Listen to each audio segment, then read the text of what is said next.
naglilinis ay naramdaman ko ang kahalagahan ng mga maliliit na bagay na nakakatulong upang maging magaan ang samahan. Habang nag-uusap kami ni Mama sa telepono at patuloy na naglilinis, doon ko matutuklasan ang isang bagay na hindi ko po inaasahan.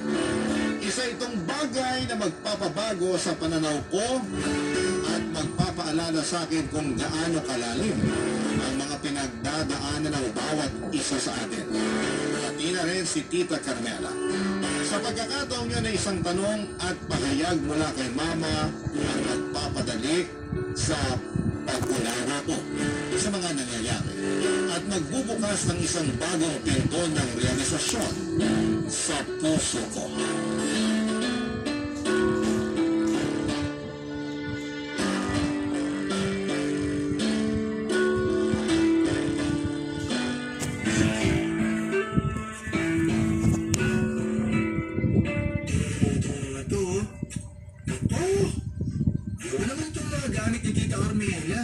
Nagkalat na dito, tapos ang alikabok pa. Pero di bale, lilinisin ko na lang.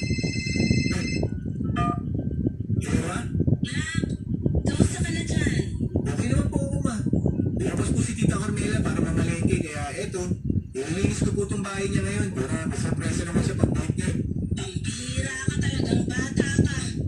Sinabi ko naman sa'yo na mag-hotel ka na lang, di ba?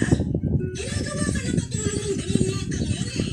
Oo naman si Mama. Mag-relax nga kayo. Hindi mo po labag sa loob ko yung paglilinis ko dito.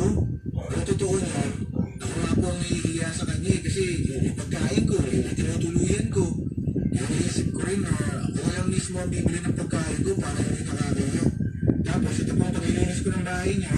Ito bagay lang po para